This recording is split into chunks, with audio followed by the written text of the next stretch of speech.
The deadline to nominate areas of interest for wind energy projects in Newfoundland and Labrador expired over the weekend, and today the Department of Industry, Energy and Technology tells us that it is considering 31 submissions.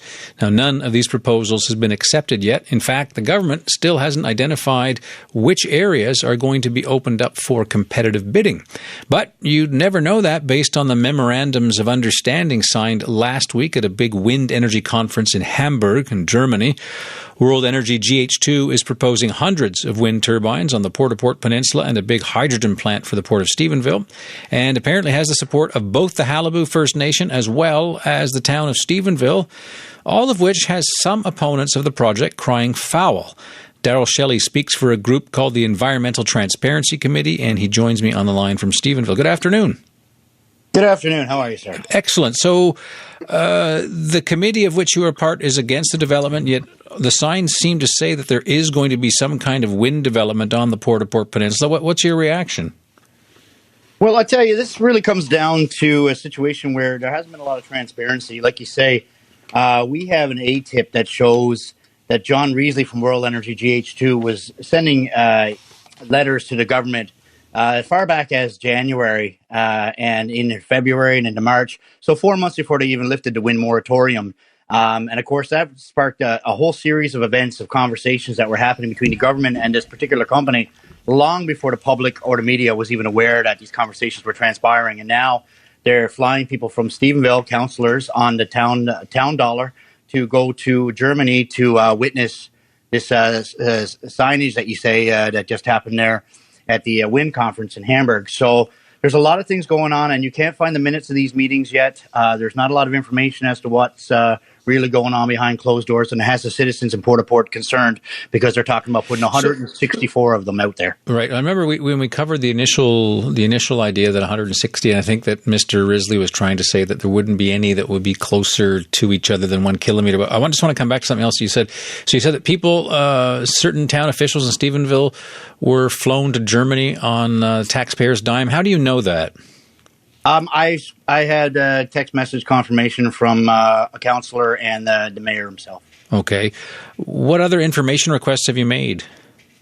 Other than the ATIP that we've got from the government itself, which shows the communication between World Energy GH2, everything else has just been through conversations directly with local people, local representatives. Look, I'm not against this. I'm not against wind energy or green energy or whatever you want to call it. I'm against the fact that they want to put them in Port-au-Port Peninsula without consulting properly with the people there. And that's why I'm standing up from a political point of view to do something about that with NL United.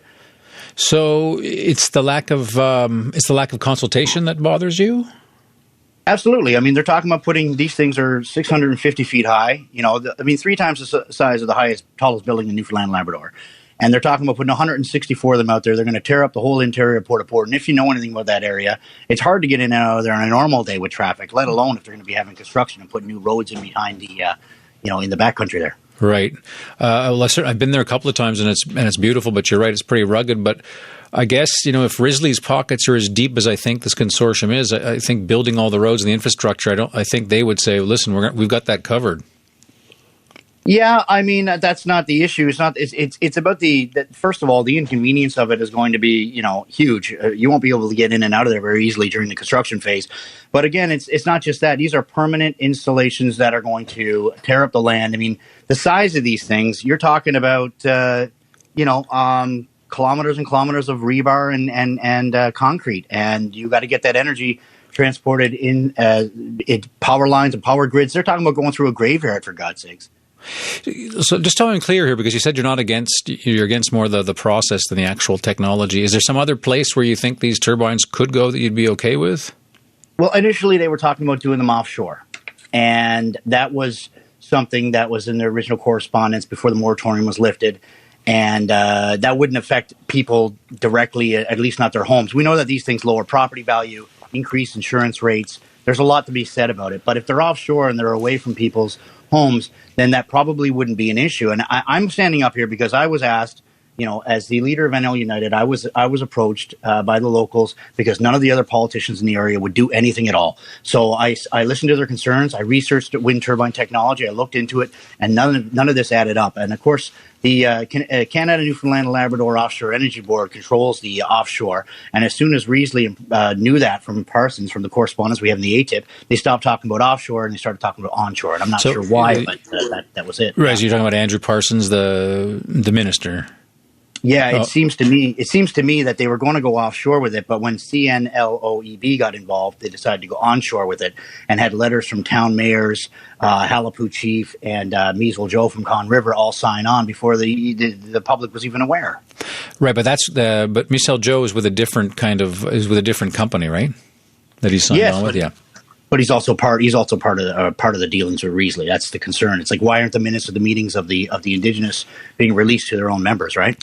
So it sounds to me, if I take, Darrell, what you said in the beginning of the interview, and correct me if I'm wrong, but it seems to me you're almost suggesting that before the province said, okay, we're going to give the green light to wind power, Riesly and some other influential business people were lobbying the government, talking to the government, and then lo and behold, the regulations change, and before you know it, you've got like a very sophisticated, developed, thick page, multi-page proposal put there, and you have some kind of problem with that, right?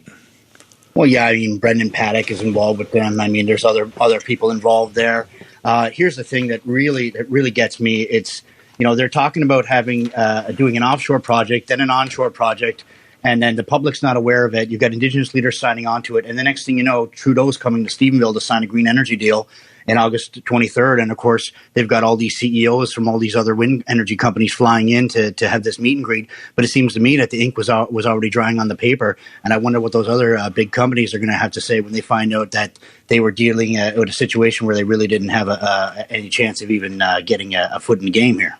Now, I guess in the interest of full transparency and putting our cards on the table, I should point out to the audience, of course, that you are a political figure yourself, right? Correct. Yeah, I currently am the leader of NL United, which is a new political party in the making for the province, and our goal is to not toe any lines from Ottawa. We think that there needs to be transparency. We need regular folks on the ground dealing with people. It's like I said, the locals tried to reach out to Goody Hutchings, Tony Wakeham, all of the people in the area, and none of the politicians in the area would respond to them. Although there's been some communication now with Eddie Joyce, I believe. I thought I saw Wakeham at one of Riesly's presentations, but maybe I'm wrong. I think I saw him on Facebook. I think he was there. Yeah, so that was a presentation that took place at the Cape St. George. That was the first time that Riesly flew in. Right. And there was an article in CBC about that had the video there on it as well. Now, what happened was that video actually got removed right after that meeting. And we had to get a volunteer to upload a copy of that to Rumble because it was removed from YouTube because I think Riesly kind of spilled the beans on too many things that he wasn't supposed to say during the meeting. But Tony Wakeham was there, but got up and walked out halfway through. So saw that, yeah. You can find it on does the government want the project to proceed? And then of course Riesly says yes, they want the project to proceed. So he was already saying that we're dealing with the government and the government wants the project to proceed. How the hell does he know that back in July? Good question. And I mean, it was on a CBC article, but unfortunately the video's been removed, so now you got to go look for it on Rumble. So listen, let me just ask you one difficult question. Would it be fair to say that you are more of a fan of oil and gas than you are of wind? Definitely, yeah. I think an attack on oil and gas is an attack on the people in Newfoundland and Labrador. I mean, you're looking at, we're an oil and gas province, and we have been since the fisheries closed, and a lot of workers have gone off to Alberta and brought their skilled trades home. We got over 60 billion barrels of oil offshore. The Port Peninsula has a very significant amount of oil that hasn't been proven yet, but there's a lot out there. These are all concerns as well. I mean, when Germany came over here visiting with the Chancellor, I mean, they were looking at, they're looking at LNG. And it seems like anytime that LNG comes online, there's a project right now, Placentia Bay project. It seems like all of these, what is it? It was in Saltwire. It said, white elephant in the making, according to environmental groups. I mean, they're all attacking LNG, but they have nothing to say about 164 wind turbines that are going to tear up 200 kilometers of the interior Port-au-Port. I mean, it's the entire interior of the Port-au-Port Peninsula, and there's going to be no transparency, as the word seems to go. People don't trust this company anymore. I mean, he even said, if you guys don't want this or you want to change something, we will listen to you. It's all in that video. Yeah. And of course, people don't want it. We did polls at the Port-au-Port Peninsula, the Cape. 76% of the people were against it. Piccadilly, 80% of the people were against it. And mainland Three Rock Cove, over 95% of the people were against it. And these were door-to-door, in-person polls that happened. And we're going to be trying to get them addressed in the House of Commons, or House of Assembly, as soon as we can. Okay, well, you obviously sound as though you've got fire in the belly to actually fight this thing. Where are you going to focus your opposition next? Well, right now we're trying to get we're going to be talking to Ed Joyce and asking him if he'll present some of these facts and figures into the House of Assembly and try to get them to debate it. The thing is, you've got people over here that have signed letters of intent, including this like you said, the one that was just signed in Germany and Hamburg. And the mayors and some of the indigenous leaders had signed on well in advance without anybody knowing.